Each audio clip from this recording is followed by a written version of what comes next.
بسم اللہ الرحمن الرحیم۔ نبی کریم صلی اللہ علیہ وآلہ وسلم نے ارشاد فرمایا، جو شخص صبح شام یہ دعا 3 مرتبہ پڑھے گا اسے کوئی چیز نقصان نہیں پہنچا سکتی سوائے موت کے۔ جب موت کا وقت مقرر ہے تو تب اس نے آنا ہے۔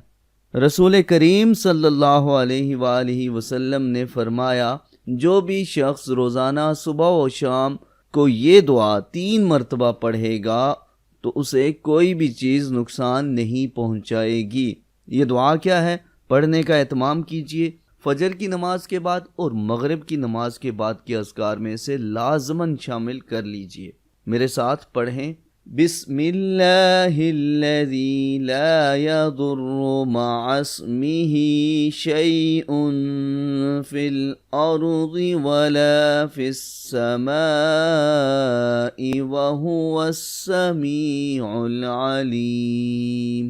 اس اللہ کے نام کے ساتھ جس کے نام کی برکت سے کوئی چیز نقصان نہیں پہنچا سکتی، زمین کی ہو یا آسمانوں کی، اور وہ خوب سننے والا، خوب جاننے والا ہے۔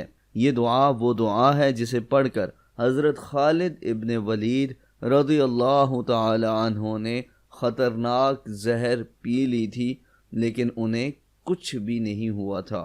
لیکن اس کا یہ مقصد ہرگز نہیں ہے کہ آپ بھی یہ دعا پڑھ کر زہر کو ٹرائی کریں، ٹھیک ہے؟ اس دعا کو صبح و شام پڑھیں، انشاءاللہ آپ کو کوئی نقصان نہیں ہوگا، نہ آپ کا ایکسیڈنٹ ہوگا انشاءاللہ، اور نہ ہی کوئی ضرر دینے والی چیز آپ کو نقصان پہنچا پائے گی۔